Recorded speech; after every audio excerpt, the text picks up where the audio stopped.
नमस्कार बच्चों, मैं मनीष कुमार रैंकर्स एजुकेयर की तरफ से आप सभी लोगों का एक बार फिर से स्वागत करता हूं। जैसा कि पिछले लेक्चर में आप लोगों ने देखा था कि हम लोगों ने अवकलन की एक लंबी प्रक्रिया किया हुआ था। अवकलन के बहुत सारे प्रश्न को सीखा, कंसेप्ट को सीखा और आज का लेक्चर हमारा अवकलन के अंतिम पड़ाव पर है। हम लोग अंतिम छोर तक पहुंच चुके हैं, जहां पर आज चैप्टर का जो समापन होने वाला है।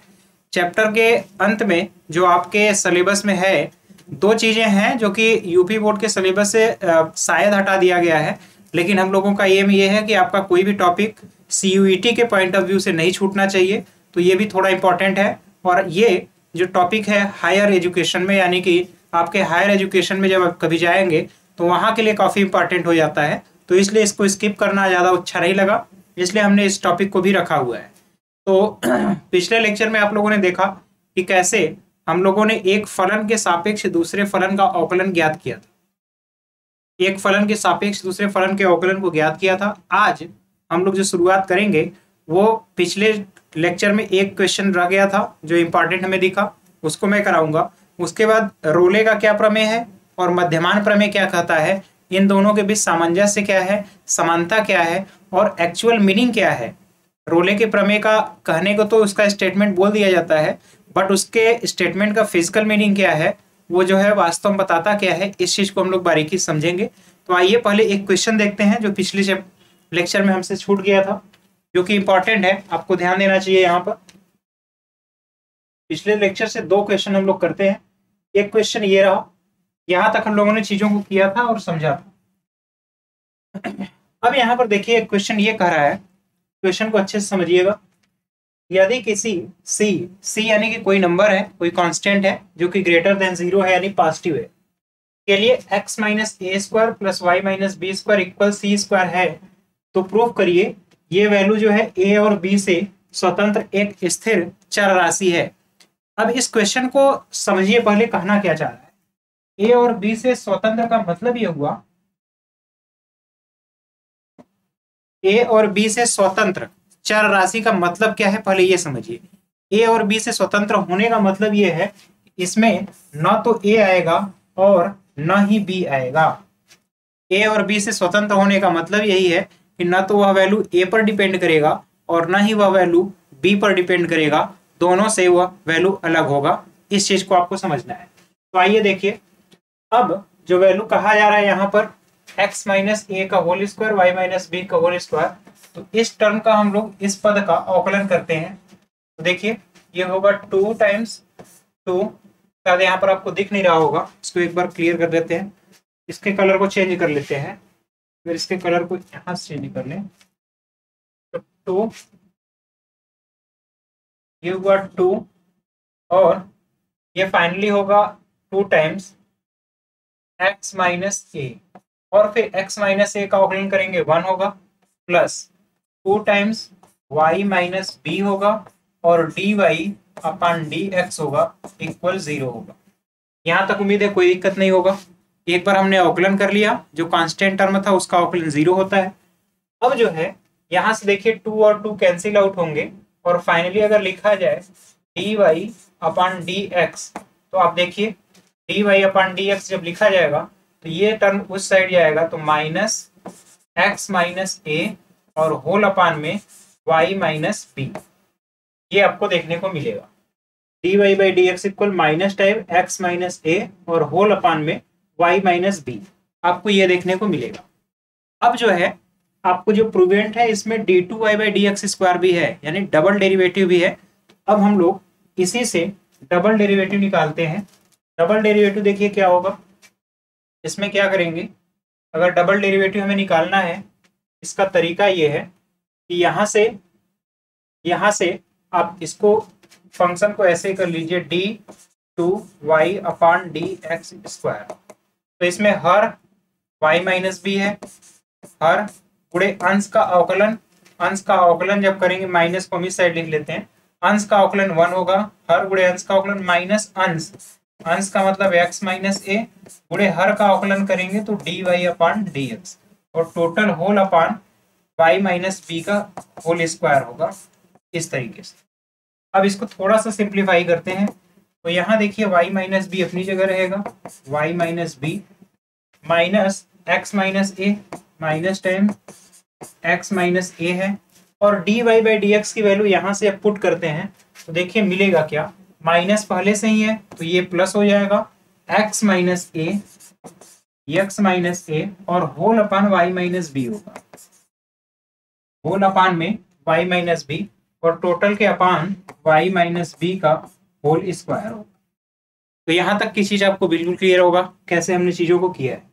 अब जो है इस y माइनस बी का यहाँ मल्टीप्लाई करते हैं तो देखिए फंक्शन जो बनेगा वो आपका कुछ इस तरीके से बनेगा, यहाँ पर y माइनस बी का होल स्क्वायर होगा और प्लस x माइनस ए का होल स्क्वायर होगा और whole upon y minus B का होल क्यूब होगा, क्योंकि ये 2 टाइम्स है और एक टाइम और आएगा तो ये टोटल टर्म है माइनस d2y अपान dx स्क्वायर। अब देखिए आपके पास क्या क्या चीजें हैं, अब आपके पास जो है dy बाई dx भी है और d2y बाई dx स्क्वायर भी है। तो जैसे मान इसमें पुट करना है उसी तरीके से आइए पुट करते हैं।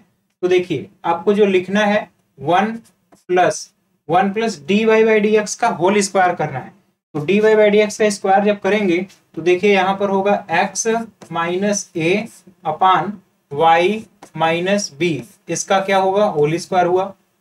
अब इसके होल पावर में 3/2 है, समझिएगा चीज को, यहाँ पर होल पावर में 3/2 हो गया और टोटल के अपान d2y बाई dx स्क्वायर है। तो d2y बाई dx स्क्वायर यहाँ से आपको दिख रहा है कि ये होगा माइनस टाइम। अब जो चीजें हैं d2y बाई dx स्क्वायर को अगर आप लिखेंगे तो देखिए ये बनेगा क्या, x माइनस ए का होल स्क्वायर और प्लस y माइनस बी का होल स्क्वायर और टोटल के अपान y माइनस बी का होल क्यूब।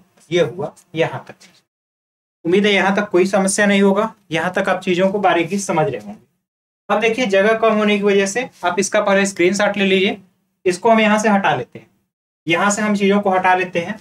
अब देखिए वहां जो चीजें लिखी गई हैं उसके बेसिस पर आप चीजों को समझने का प्रयास करिएगा। यहाँ तक अगर चीजें हटा ली, अब उसको हल किया जाएगा तो यहाँ y माइनस बी का होल स्क्वायर इससे मल्टीप्लाई होगा। देखिए यहाँ पर मैं लिख देता हूँ y, यहाँ से ये कलर लेते हैं या फिर इसको दूसरा कलर ले लिया जाए, रेड कलर। देखिए अब होगा y माइनस बी का होल स्क्वायर और फिर प्लस x माइनस ए का होल स्क्वायर, ये हुआ, और अपान में y माइनस बी का होल स्क्वायर होगा, ये हुआ। अब इसके टोटल के पावर 3/2 है और इसके होल अपान में आपको जो वैल्यू दिख रहा है वहां से उसको ऐसे ही लिख लीजिए। तो माइनस टाइम आपको दिख रहा है x माइनस ए का whole square plus y minus B का होल स्क्वायर और होल अपान में y माइनस बी का होल क्यूब। तो ये आपको देखने को यहाँ तक चीजें मिली। अब आप यहाँ से जो आपको ऊपर गिवन है क्वेश्चन में वहां से एक वैल्यू पुट करनी है और वो वैल्यू ये है कि आप ध्यान से देखिएगा, x minus a square plus y minus b square की जगह मैं क्या लिख सकता हूँ, सी स्क्वायर। तो जैसे ही मैं यहाँ सी स्क्वायर लिखूंगा तो ये होगा सी स्क्वायर और होल अपान सी स्क्वायर। अब इसके पावर जो होगा 3/2 होगा, समझिएगा, इसके पावर 3/2 अपान में y माइनस बी है और इसका स्क्वायर है। अब इसके पावर भी क्या लिखेंगे 3/2, इसके पावर में भी क्या लिखा जाएगा 3/2। अब इसके बाद यहाँ नीचे अपान में जो है, अब यहाँ देखिए माइनस टर्म है, इसको मैं ऊपर लिख देता हूँ, x minus a square Y minus b square. आपका ये फिर वही चीज है आपका ये बनेगा सी स्क्वायर, ये है सी स्क्वायर, अब सी स्क्वायर है। अब इसके बाद यहाँ पर देखिए y माइनस बी का होल क्यूब है, तो यहाँ पर लिखेंगे y माइनस बी का होल क्यूब। उम्मीद है यहाँ तक कोई दिक्कत नहीं होगा। अब देखिए इसको जब सिंप्लीफाई करेंगे तो ये होगा माइनस टाइम, अब ये c के पावर 2 से 2 कैंसिल होगा तो c का क्यूब होगा, c के पावर 3 हो गया अब जो है c के पावर 3 हुआ। अब देखिए y माइनस बी का, y माइनस बी के, अब यहाँ पर क्यूब होगा अपान में देखिए 2 से 2 कैंसिल आउट होगा। अब ये y माइनस बी का, y माइनस बी के होल क्यूब बचेगा। इसी तरह टोटल के अपान देखेंगे तो यहाँ पर है सी स्क्वायर और यहाँ भी y माइनस बी का होल क्यूब है। अब अगर आप यहाँ से इस y माइनस बी को कैंसिल आउट करेंगे और सी स्क्वायर से इसे डिवाइड करेंगे तो केवल और केवल माइनस सी आएगा। अब आप इस चीज को देखिए, अब यहाँ पर सॉल्व करने के बाद आपको मिल क्या रहा है, केवल और केवल माइनस सी। और माइनस सी मिलने का ये मतलब है कि अब आपको जो चीजें मिली हुई हैं माइनस सी, यहाँ से ये दिख रहा है, ये आपको स्पष्ट समझ में आ रहा है कि यहाँ पर जो माइनस सी है वो ए और बी से बिल्कुल स्वतंत्र है। यहाँ पर इसमें न तो ए है, ए और बी का कोई पद नहीं है, ए और बी का कोई पद नहीं है। इसलिए हम ये कह सकते हैं कि ये जो आपका दिया गया राशि है, दी गई जो ये संख्या है यहाँ पर, ये टोटल और टोटल क्या है, इंडिपेंडेंट है या फ्री है, किससे, ए और बी से, जो कि आपको प्रूफ करना था। उम्मीद है ये चीज आपको बेहतर समझ में आया होगा। यहाँ तक चीजों को नोट कर लीजिएगा। देखिए एक एक चीज को हमने कैसे और कितनी बारीकी से समझाने का प्रयास किया है।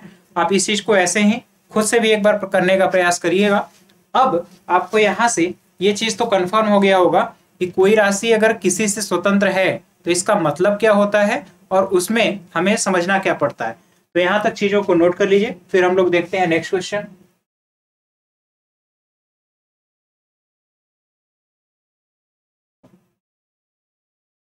अब ये क्वेश्चन है, इससे आपको एक कंसेप्ट और यहाँ पर अच्छा क्लियर होगा कि वास्तव में डिटर्मिनेंट का अगर अवकलन करना है या डिफरेंशिएशन करना है, जिसमें कोई जो है टर्म या कोई रो या कॉलम, जिसका कोई एक रो या कोई एक कॉलम जो है फंक्शन हो, किसका, एक्स का फंक्शन हो, तो उसका हम अवकलन कैसे करेंगे। तो इस चीज को बहुत बारीकी समझिएगा, कैसे अवकलन होता है किसी सारणिक का जो कि फंक्शन है एक्स के रूप में। देखिए अब अगर इसका अवकलन करना है, आपको दिया है कि y बराबर एक फंक्शन है, y बराबर एक सारणिक है। अब ये सारणिक में ये क्या है, fx x का फंक्शन है, gx भी x का फंक्शन है और hx भी x का फंक्शन है। अब ये y के इक्वल है और y का आपको क्या करना है, अवकलन करना है।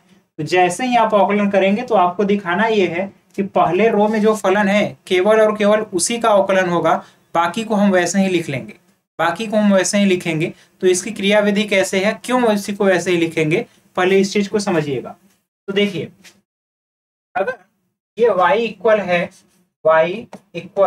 यहाँ पर आपका फंक्शन है fx, ये फंक्शन है gx और ये फंक्शन आपका है hx, fx gx hx, और ये है आपका l, ये है m, ये है n, ये रहा a, ये रहा b और ये रहा c, इस तरीके से।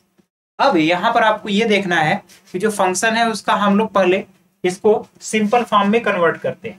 तो ये y इक्वल होगा क्या, इसको पहले फर्स्ट रो के अक्रॉस इसको एक्सपेंड करते हैं। तो पहले रो के अक्रॉस अगर एक्सपेंड करेंगे तो ये होगा fx,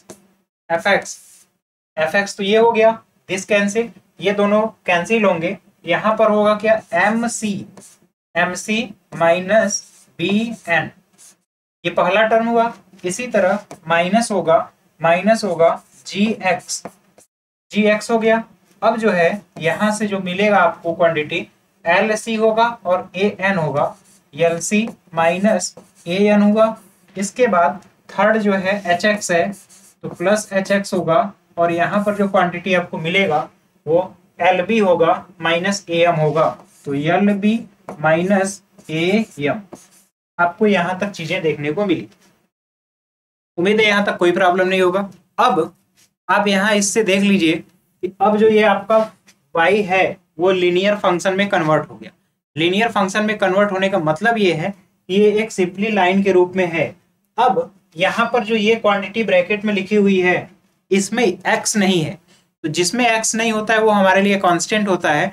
अब दोनों साइड का अगर अवकलन करेंगे तो देखिए dy अपॉन dx, दोनों पक्ष का अगर अवकलन करेंगे तो उसे लिखेंगे dy/dx इक्वल, अब क्या होगा, यहाँ पर केवल और केवल यही फंक्शन है तो इसको लिखेंगे f'(x), यानी इसका एक बार अवकलन हुआ, बाकी जो क्वांटिटी है mc माइनस bn इसको एज सच लिख देते हैं, और यहाँ पर ये होगा g'(x), और ये क्वांटिटी जो है lc माइनस माइनस na या फिर an, इसी तरह से यहाँ पर प्लस होगा h' होगा और ये x है, और यहाँ जो क्वांटिटी होगी bl माइनस am।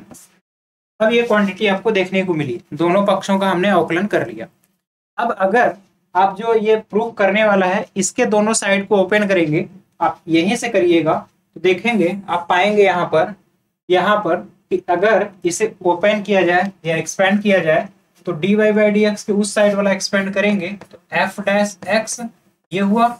इसके बाद आपको यही वाली क्वांटिटी देखने को मिलेगी, देख लीजिए mc है, mc माइनस bn है, ये पहला हुआ। इसके बाद माइनस gx होगा, g'(x) lc माइनस an ये हुआ। इसी तरह से प्लस h'(x) है, और फाइनली अब जो मिलेगा आपको bl माइनस am, ये आपको देखने को मिला। तो आपको फाइनली जो प्रूफ करना था, जो ये प्रूफ करने वाली वैल्यू है और आपने जो सॉल्व किया है, दोनों वैल्यू इक्वल है, इसका मतलब कि जो हमें प्रूफ करना था वो एग्जैक्ट वही है। तो इस तरीके से आप इस क्वेश्चन को हल कर सकते हैं। तो यहाँ तक की चीजों को आप नोट कर लीजिएगा, फिर हम लोग देखते हैं नेक्स्ट क्वेश्चन। ये क्वेश्चन आप खुद से हल कर लीजिए। अब इसको आप इसका स्क्रीनशॉट ले लीजिएगा। अब हम लोग आते हैं अगला जो आज का टॉपिक है हमारा, रोले का प्रमेय या फिर रोल्स थ्योरम। अब इस टॉपिक में आप बहुत बारीकी समझिएगा कि रोले ने जो प्रमेय बताया है उसका मतलब क्या है और वो कहना क्या चाहता है। तो रोले के प्रमेय में यही है, पहले हम स्टेटमेंट पर गौर करेंगे। रोले के प्रमेय का स्टेटमेंट क्या है?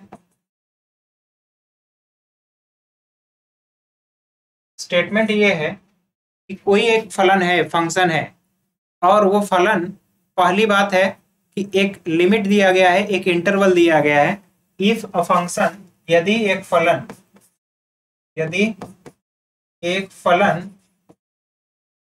f(x) है, यदि एक फलन f(x) है और इंटरवल जो है a, b, एक फलन जो है एक फलन f(x) है और ये फलन जो है, पहला शर्त ये है कि सतत हो किस अंतराल में? a, b में, a to b closed interval में ये फंक्शन क्या हो? सतत हो। दूसरा क्या है? अवकलनीय हो। दूसरा ये है अवकलनीय हो, और कहां पर? ये ओपन इंटरवल a से b में, a से b में सतत हो और a से b में वो अवकलनीय हो। यहां तक की चीज अगर ऐसा है, तथा तीसरी चीज इंपॉर्टेंट है एफ बी और बराबर हो जाए एफ ए के, एफ बी बराबर एफ ए के हो जाए, तब कोई एक वैल्यू, देन तब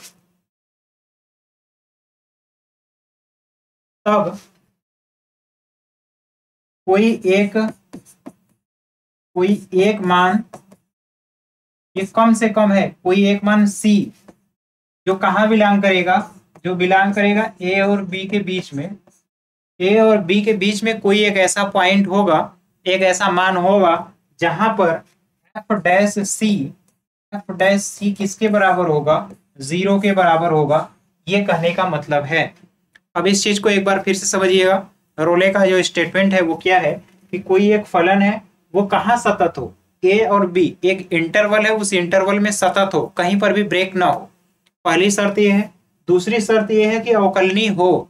अवकलनीय अगर हो गया तो सतत तो होना ही है, पहली चीज। लेकिन सतत है तो अवकलनीय जरूरी नहीं है कि हो, लेकिन उसकी शर्त ये है कि अवकलनीय भी हो, और फिर दूसरी शर्त ये है कि वो सतत भी हो। इसका मतलब ये है कि अगर दो पॉइंट आपके हैं गिवन, इसका मतलब ये है कि अगर एक पॉइंट यहाँ पर है, एक पॉइंट यहाँ पर है, ये A है, ये B है, तो इसके बीच में जो फलन है, फलन में कहीं पर भी या तो ब्रेक नहीं होना चाहिए, कहीं पर फलन टूटा नहीं होना चाहिए, या फिर शार्प एज नहीं होना चाहिए। इसका मतलब यहां से यहां के बीच में फलन इस तरीके से हो सकता है या फिर इस तरीके से हो सकता है, किसी भी तरीके से होगा, लेकिन ए और बी के बीच में इस तरीके का केस नहीं मिलेगा, या फिर यहां से ऐसे और ऐसे इस तरीके का केस नहीं मिलेगा। फंक्शन आपको ब्रेक नहीं मिलेगा, कहीं पर भी फंक्शन टूटा हुआ या ब्रेक नहीं मिलना चाहिए। यह आवश्यक शर्त है इस रोले के प्रमेय का। तब कोई ना कोई एक ऐसा पॉइंट आपको जरूर मिलेगा ए और बी के बीच में, जहां पर कि एफ डैश सी जो है वो किसके इक्वल होगा, वो 0 के इक्वल होगा। अब इसका मतलब समझिए कि एक्चुअल में ये कहना क्या चाहता है। आप इस स्टेटमेंट को समझ लीजिए कि हमने क्या बताने का प्रयास किया है। इसको अगर एक बार फिर से मैं समझाऊं, कहने का यही मतलब है कि अगर रोले ने ये बताया कि कोई एक पॉइंट यहाँ पर ए है और एक पॉइंट यहाँ पर बी है, इन दो पॉइंट के बीच में कोई हमारा फलन जो है वो सतत भी है और अवकलनी भी है। इसी से ये क्लियर हो गया कि ना तो फलन कहीं टूटा हुआ है और ना ही कोई शार्प एज है। इसका मतलब कि मान लीजिए फलन इस तरीके से है, इस तरीके से आपका फलन है, तो रोले ने यही बताया कि ए और बी अगर इक्वल हो जाए, जितना एफ ए है उतना ही एफ बी हो जाए, इसका मतलब ये हुआ कि दोनों एक ही लाइन पर आएंगे। एफ ए ये रहा और यही एफ बी है, यानी कि दोनों के दोनों एक ही सीध में होंगे। तो थोड़ा सा अगर हम ऐसे कर लें, ये रहा आपका बी, तो ये एफ ए की वैल्यू यहां पर आ रही है, तो एफ बी की वैल्यू भी यहां पर आ रही है, यानी दोनों एक सीध में हैं। ये कहने का मतलब है किसका, रोले के प्रमेय का। तो ए और बी के बीच में आपका फलन इस तरीके से है और एफ ए और एफ बी दोनों क्या हो गए, बराबर हो गए, यानी एक सीधी रेखा में है। तब ए और बी के बीच में कम से कम एक ऐसा जरूर पॉइंट होगा जहां पर आप अगर स्पर्शी खींचेंगे, जहां पर आप स्पर्शी खींचेंगे तो वो स्पर्शी जो है, वो स्पर्शी आपको दिखेगा कि वो स्पर्शी किसी ए बी या फिर एक्स अक्ष के समांतर है, एक्स अक्ष के समांतर है। क्योंकि एफ डैश एक्स अगर निकालते हैं आप समझिएगा, एफ डैश एक्स निकालते हैं तो इसका ये मतलब ही होता है कि आप जो है उस बिंदु पर एफ डैश एक्स फलन का आपने अवकलन कर दिया, इसका मतलब आप प्रवणता निकाल रहे हैं। और प्रवणता जो है अगर 0 के बराबर हो गया, अगर प्रवणता 0 के बराबर है तो tan थीटा का मान 0 हो गया, यानी कि वह रेखा यक्ष अक्ष के समांतर होगी, रेखा यक्ष अक्ष के समांतर होगी। यही इस थ्योरम का मेन कंसेप्ट है कि रेखा यक्ष अक्ष के समांतर कहीं ना कहीं पर किसी न किसी बिंदु पर होगी। तो जहां पर एक्स अक्ष के समांतर होगा वहां पर एफ डैश सी, सी वही पॉइंट है। तो सी आपका कोई पॉइंट हो सकता है, ये C1 है, ये C2 है, ये C3 है।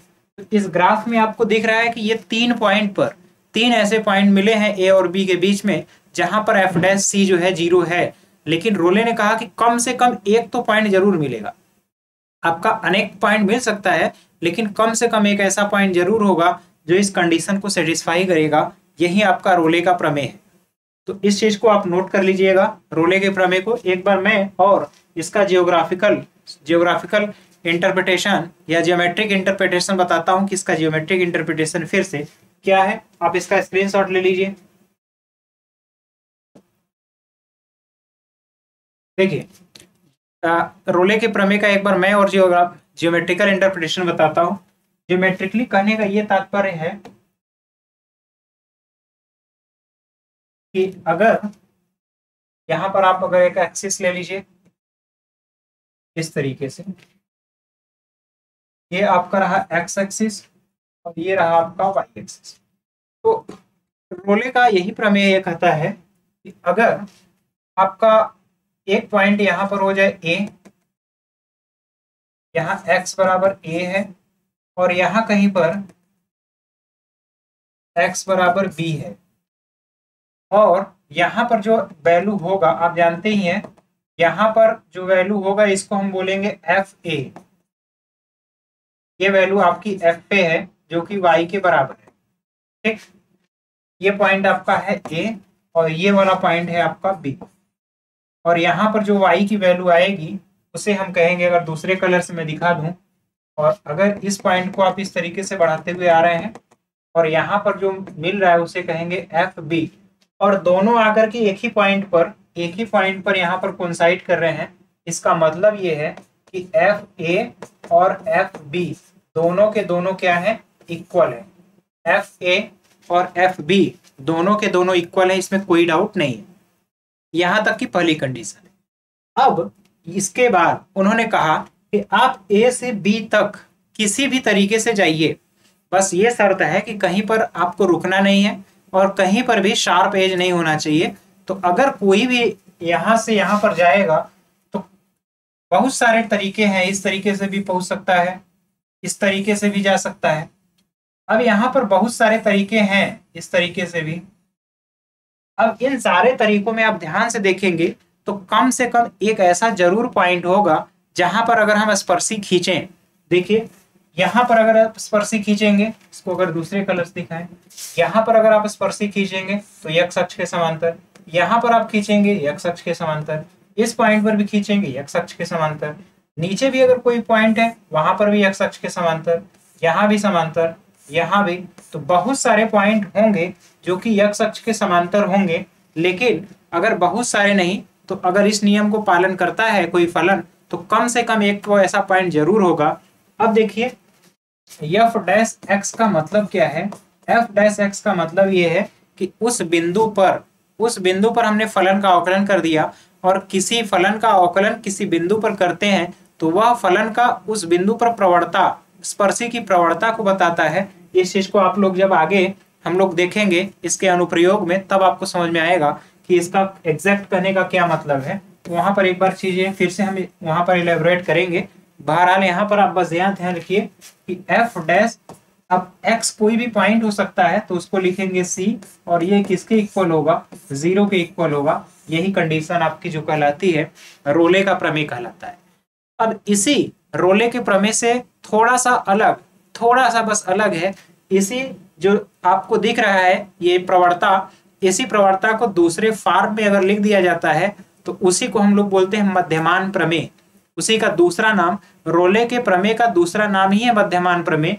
अब देखिए इस प्रवणता को आप यहाँ पे कैसे लिख सकते हैं। प्रवणता को लिखने का तरीका यह है कि अगर एफ डैश सी को मैं ऐसे लिख दूं, एफ डैश सी बराबर f B minus F a और whole upon B minus a, इस रूप का। अगर आपको इस रूप का फलन दिखेगा, अगर आपको इस रूप में दिख जाए कि एफ डैश सी को हम इस रूप में लिख दें, तब आपका अगर इस कंडीशन को फॉलो करता है तो उसी को हम रोले के प्रमेय की जगह बोलते हैं मध्यमान प्रमेय। मध्यमान प्रमेय। रोले के प्रमेय में एफ डैश सी किसके इक्वल हो जाता है, 0 के इक्वल, जबकि मध्यमान प्रमेय या इसी को आप लोग बोलते हैं mean value theorem. Mean value theorem. Mean value theorem मध्यमान प्रमेय में जब आपको यही चीज दिखी लगेगी, जहां एफ डैश सी को हमने क्या लिखा है, एफ डैश सी को लिखा है F B minus F A whole upon B minus A, तब आपको जो चीजें मिलेगा देखने को, तब आपको जो चीजें देखने को मिलेंगी वो इस रूप में देखने को मिलेगा। अब देखिए, अब ये मध्यमान प्रमेय रोले प्रमेय में कैसे कन्वर्ट होगा। आपको रोले प्रमेय का शर्त याद है कि जैसे ही एफ ए और एफ बी बराबर हो जाए, तो ये जैसे ही बराबर हुआ ये क्वांटिटी 0 के इक्वल हो जाएगी। जैसे ही ये 0 के इक्वल हुआ आपको फिर से वही कंडीशन एफ डैश सी बराबर आपको मिलेगा 0 की। तो यहाँ पर ये वही चीज है, कोई अलग से चीज नहीं है। अब आपको समझ में आया होगा कि रोले का प्रमेय और मध्यमान प्रमेय के बीच में क्या समानता है, क्या संबंध है, और दोनों क्या कहना चाहते हैं। तो रोले का प्रमेय और मध्यमान कोई अलग चीज नहीं है, बस इस प्रवणता को दूसरे रूप में लिख देना मध्यमान प्रमेय के अंतर्गत चला जाता है, बाकी वह रोले का प्रमेय ही है। तो आप यहाँ तक चीजों को कर लीजिए। इसके बाद हम एक क्वेश्चन के सहारे, एक क्वेश्चन की सहायता से इसको हल करते हैं और आपको दिखाते हैं कि रोले के प्रमेय का जो मीनिंग है वो क्या है। यहाँ तक नोट कर लीजिए, इसका स्क्रीनशॉट भी ले लीजिए आप।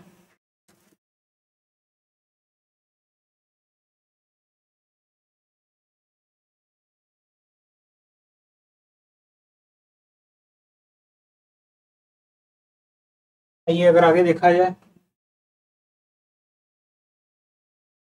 देखिए इसमें भी इसके जियोग्राफिकल इंटरप्रिटेशन, ज्योमेट्रिकल में, आप देखिए ए और बी के बीच में एक ऐसा पॉइंट पी आपको मिल रहा है जहां पर स्पर्श रेखा अगर खींचा गया, यहाँ पर स्पर्शी जो है यक्ष अक्ष के समांतर आपको दिख रहा है, जो कि यही रोले का प्रमेय भी है और यही मध्यमान प्रमेय भी है।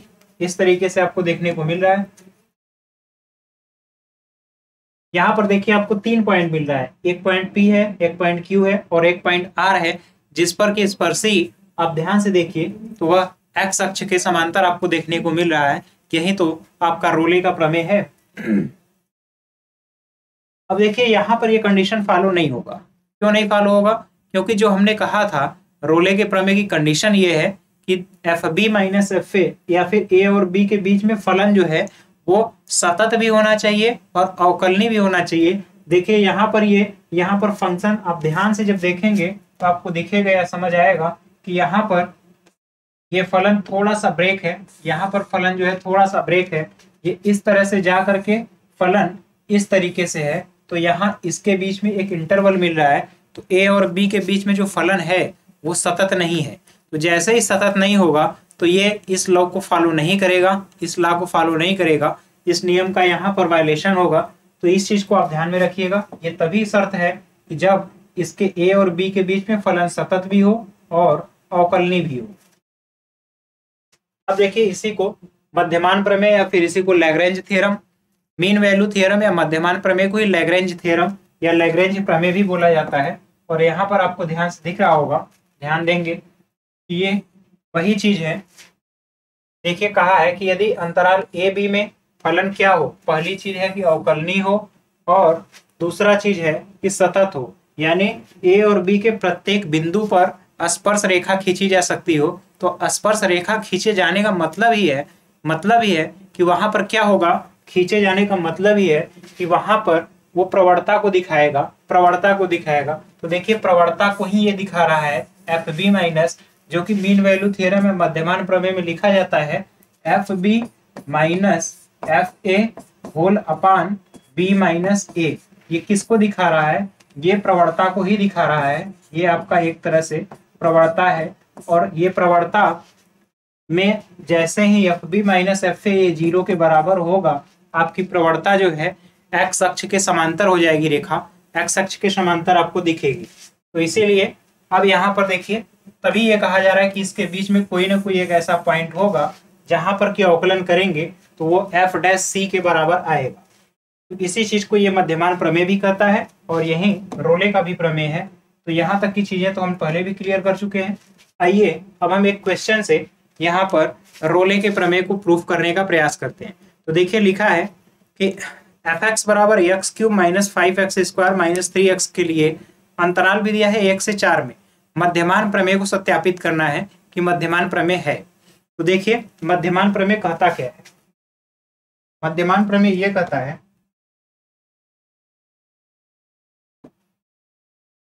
कि ये जो आपका फलन दिया गया है इसको अगर हम y के बराबर मान लें, y बराबर मान लेते हैं x cube minus 5x square और माइनस 3x।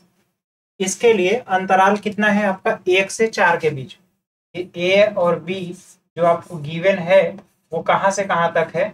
1 से लेकर के 4 के बीच में आपको ये दिया गया है। तब आपको अब देखिए, अब ये जो आपका फलन है, ये फलन आपका एक तरह से अलजेब्रिक फलन है। अलजेब्रिक यानी बीजगणितीय फलन है। तो ये सतत भी होगा और अवकलनी भी होगा प्रत्येक बिंदु पर। तो आप फलन को देख करके लिख सकते हैं कि यह बहुपदी है, यह फलन जो है यह फलन बहुपदी है, पॉलिनोमियल फॉर्म है, बहुपदीय है। अतः प्रत्येक बिंदु पर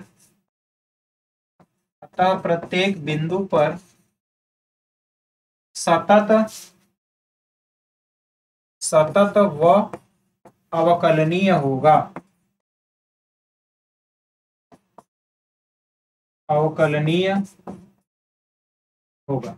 ये जो आपको दिख रहा है ये फलन सतत भी होगा और अवकलनीय भी होगा प्रत्येक बिंदु पर। तो यहां तक चीज आपको समझ में आई होगी। कि जो मध्यमान प्रमेय या रोले के प्रमेय का पहला स्टेटमेंट है कि फलन ए और बी के बीच में सतत होना चाहिए और अवकलनीय होना चाहिए, उसके कंडीशन को फॉलो कर रहा है। यहाँ तक तो कोई डाउट नहीं है। अब देखिए तीसरा कंडीशन, अब हम ध्यान से यहाँ से निकालते हैं, ये आपका एक तरह से एफ एक्स ही है। अब यहाँ से हम निकालते हैं एफ ए। एफ ए का मतलब ये है कि F1 की वैल्यू कितनी है। F1 की वैल्यू आप ध्यान से देखिए, जैसे ही 1 रखेंगे तो 1 और -5 और -3 तो -7 आएगा। 5 और 3 8 हुआ और ये वैल्यू आ गई -7। अब निकालते हैं एफ बी। एफ बी का मतलब है F4।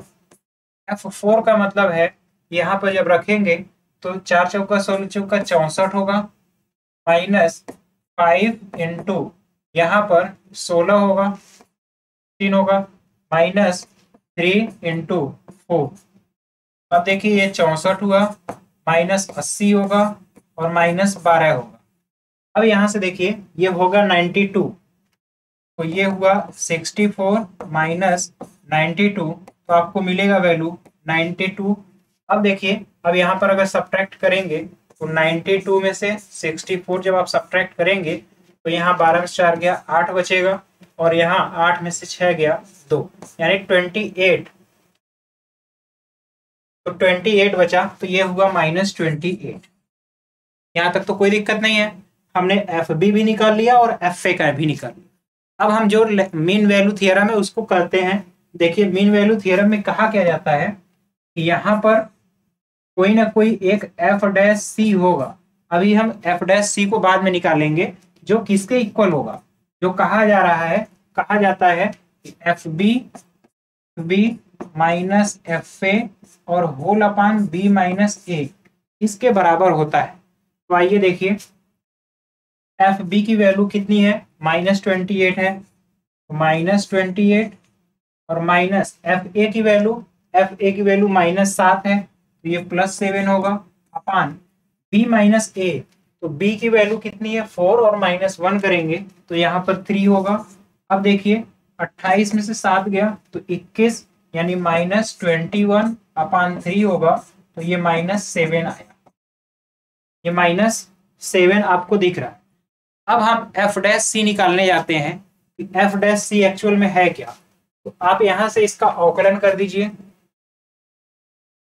एफ डैश सी के लिए आप यहां से अवकलन जब करेंगे एफ डैश एक्स, जैसे ही एफ डैश एक्स करेंगे तो ये 3x² होगा, 3x² होगा और ये -5x होगा और यहां से -3 होगा, -3 होगा। अब जो है एफ डैश सी, अब देखिए अगर मैं इसको एफ डैश सी लिख दूं तो सी होगा जो वो कितना होगा 3c² -5c और -3। एफ डैश सी किसके बराबर है, आपका -7 के बराबर है, तो -7 इसको हम कर देते हैं इक्वल -7। अब यहाँ से आपको सी में द्विघात समीकरण मिल रहा है।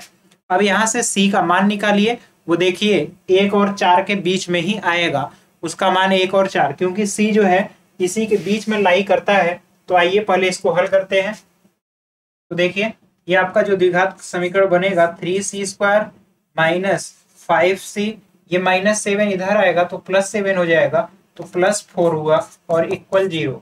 अब इसको जब हल करेंगे तो देखिए इसको जब हल करेंगे तो अब c की वैल्यू मैं श्रीधराचार्य से लिख दे रहा हूँ, -b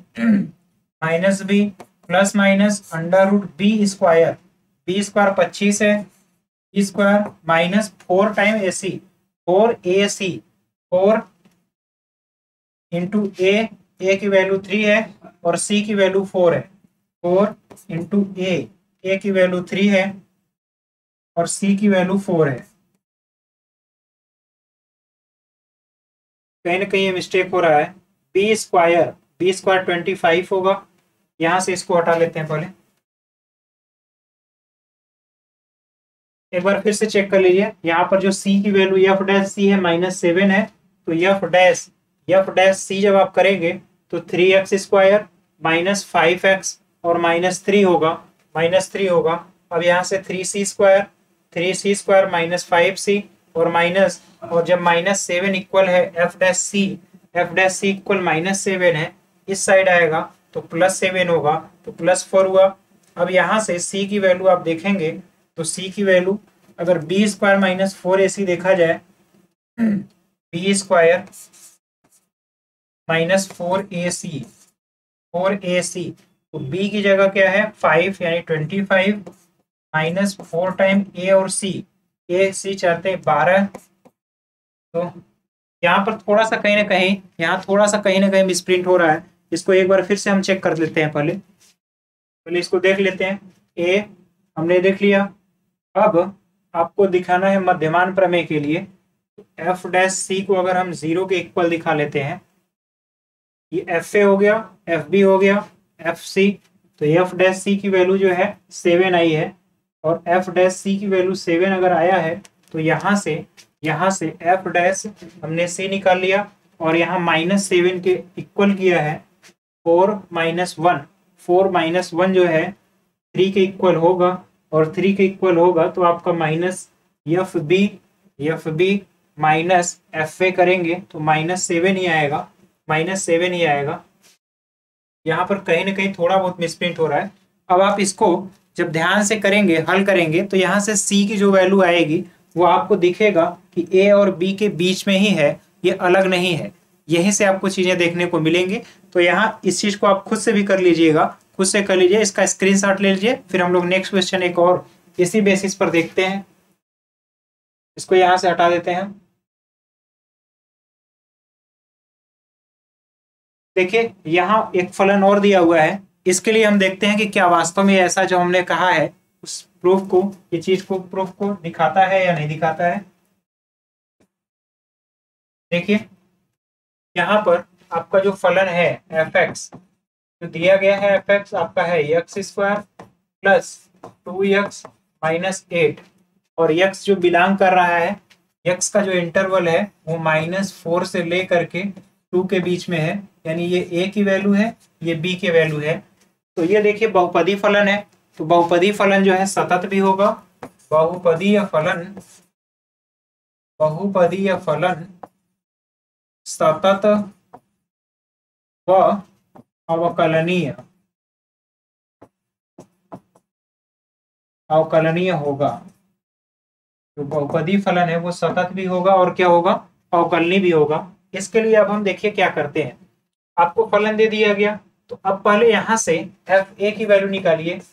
एफ ए, तो ए की जगह आपका -4 रहेगा तो ये 16 हुआ, और -8 होगा, -8 जो कि 0 के इक्वल है।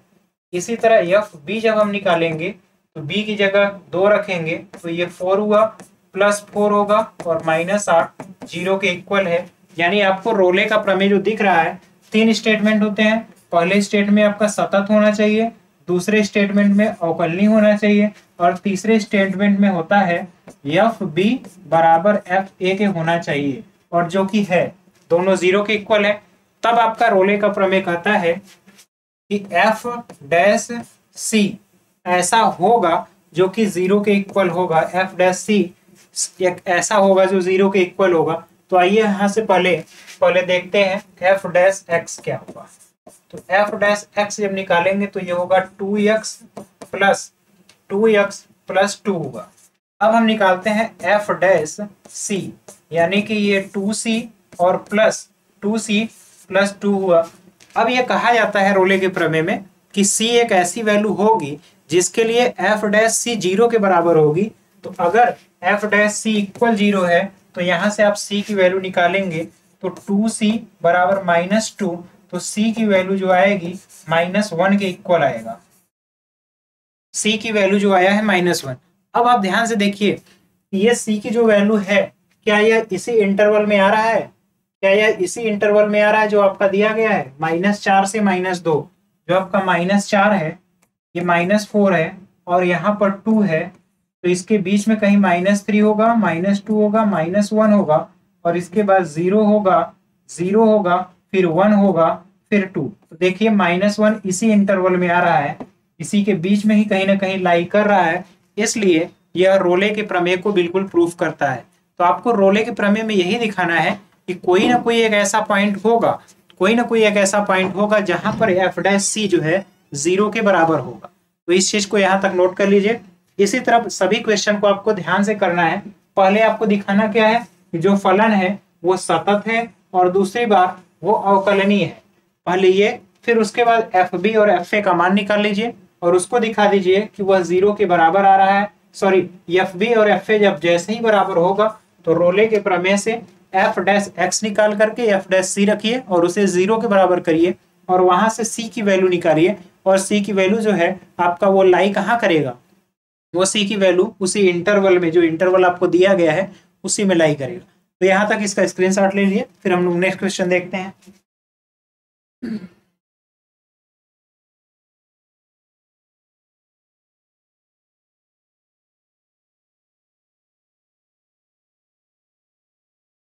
देखते हैं, अगर इस पर एक क्वेश्चन और कराते हैं हम लोग।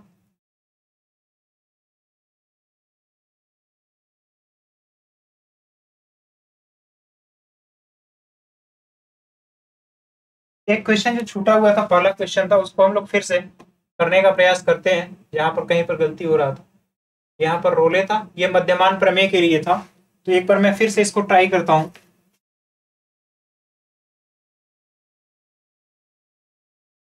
इसको रोले के प्रमेय से ही मैं करने का प्रयास करता हूं। देखिए, ये आपका जो फलन है y बराबर एक्स क्यूब है माइनस 5x स्क्वायर है, 5x स्क्वायर है और माइनस 3x है। ठीक है, अब यहां पर इसका ये fx के बराबर है। अब हम लोग देखते हैं कि ये पहले जो कंडीशन आपका दिया है 1 से 4 के बीच में, ये इंटरवल जो है 1 है, 1 और 4 के बीच में, तो ये बहुपदीय फलन है। तो यहां पर आप लिखेंगे बहुपदीय फलन, बहुपदीय फलन प्रत्येक अंतराल में, प्रत्येक अंतराल में सतत व अवकलनीय होता है, व अवकलनीय होता है। जो सतत फलन है, सॉरी बहुपदीय फलन, वो प्रत्येक अंतराल में सतत भी होगा और अवकलनीय भी होगा। यहां तक की चीज समझ में। अब यहाँ पर एफ बी और एफ ए निकालते हैं। तो एफ बी अगर देखा जाए तो 4 रखेंगे, तो 4 का क्यूब करेंगे तो 4 4 चौका 16 चौका 64 होगा, माइनस 5 इंटू, जब वहां पर 4 रखेंगे तो 16 होगा, 16 और माइनस 4 तें 12 होगा। तो यहां से देखेंगे तो 64 माइनस 80 माइनस 12 यानी कि माइनस 92 और ये वैल्यू आपकी आई थी माइनस 28। इसी तरह एफ ए जब निकालेंगे तो यहाँ पर एफ ए की जगह 1 रखेंगे तो यहाँ पर वैल्यू होगा 1 माइनस 5 और माइनस 3, 1 की जगह रखेंगे तो ये मिलेगा। तो ये वैल्यू माइनस 8 में से 1 जाएगा तो माइनस 7 होगा। ये आपको चीज मिल गया। यहाँ पर एफ ए और एफ बी तो बराबर है नहीं, तो ये मध्यमान प्रमेय के लिए इंडिकेट कर रहा है।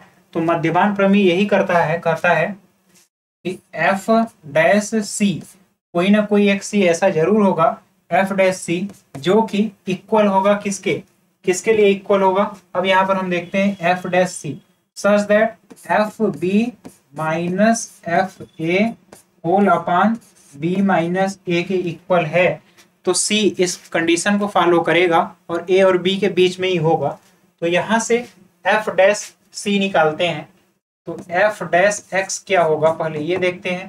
तो अवकलन करेंगे तो ये होगा 3x स्क्वायर और माइनस देखिए यहीं पर गलती हो रहा था, 5x स्क्वायर है, जब अवकलन करेंगे तो माइनस 10 होगा, माइनस 5 का तो 10x होगा और माइनस 3 होगा। यही हमने कहा कि कहीं ना कहीं गलती हो रही है, तो ये गलती अब पकड़ में आई है। तो इसका जब अवकलन करेंगे आप तो देखिए 3x स्क्वायर माइनस 5 गुना 10x होगा और माइनस 3 हुआ, ये आपको दिख रहा अवकलन। अब इसके बाद एफ डैश सी देखें। अगर एफ डैश सी देखा जाए तो ये होगा 3c square minus 10c minus 3।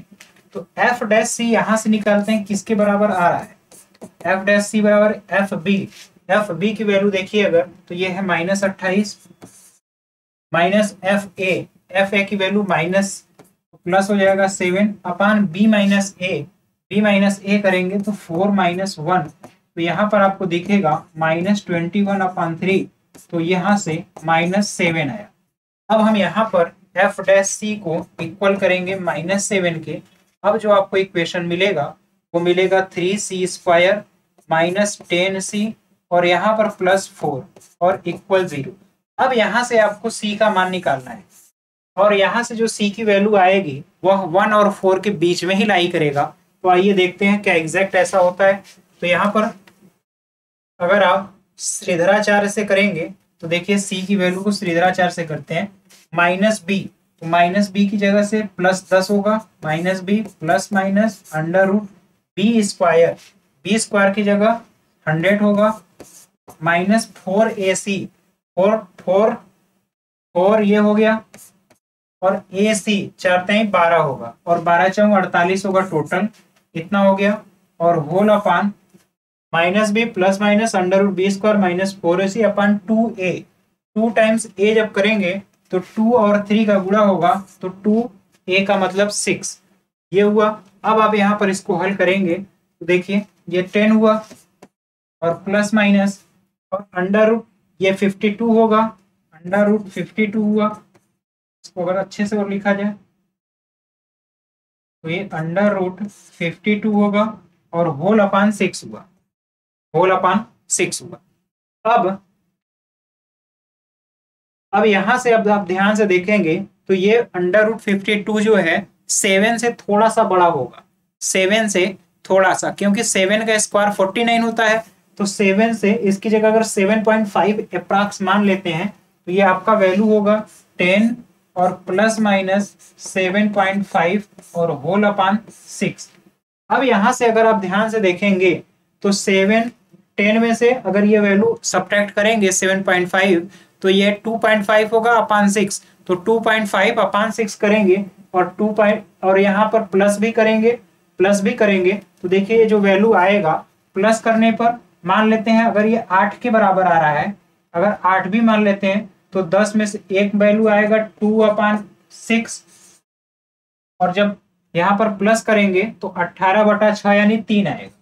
एक वैल्यू लगभग 3 के बराबर आएगा, एक वैल्यू लगभग 1/3 के बराबर आएगा। तो आप देखिए 1/3 और 3 दोनों के दोनों वैल्यू इस इंटरवल में लाई कर रहे हैं, 1 और 4 के बीच में ही हैं ये दोनों के दोनों मान। तो आपको सी के 2 मान मिले जो कि दोनों पर आपका रोले का प्रमेय प्रूफ हो रहा है। यहाँ पर हमसे जो गलती हो रही थी अब आपको पकड़ में आया होगा, तो यहाँ तक चीजों को नोट कर लीजिएगा। अब उम्मीद है आपको रोले का प्रमेय और रोले के प्रमेय पर हल करने के सवाल के हल करने की क्रियाविधि क्या है इसको आप अच्छी तरीके से समझ चुके होंगे। तो इसी तरीके से आप रोले के प्रमेय को अच्छी तरीके से और क्वेश्चन जो भी है हल करिएगा। कहीं पर भी कोई समस्या आएगी आप हमें कमेंट बॉक्स में कमेंट करके बताइएगा। मैंने रोले के प्रमेय को बहुत अच्छी तरीके से और आसान वे में, इजी वे में समझाने का बेहतर प्रयास किया है। अगर आपको इससे बावजूद कहीं कोई प्रॉब्लम आती है तो आप हमें कमेंट बॉक्स में कमेंट करिएगा, कमेंट करके बताइएगा। आज के लिए आज का लेक्चर हम लोग बस यहीं तक रखते हैं। तो अब यहाँ तक हम लोगों ने अवकलन का जो पूरा सफर था वो पूरा किया। अब हम लोग आगे नेक्स्ट लेक्चर में जो है देखेंगे कि अवकलन के अनुप्रयोग क्या है, कैसे अवकलन के अनुप्रयोग करके मैथमेटिक्स की बहुत सारे प्रॉब्लम को सॉल्व किया जाता है। तो यहाँ तक आपका हमारा साथ देने के लिए बहुत बहुत धन्यवाद। मिलते हैं नेक्स्ट लेक्चर में, तब तक के लिए जय हिंद।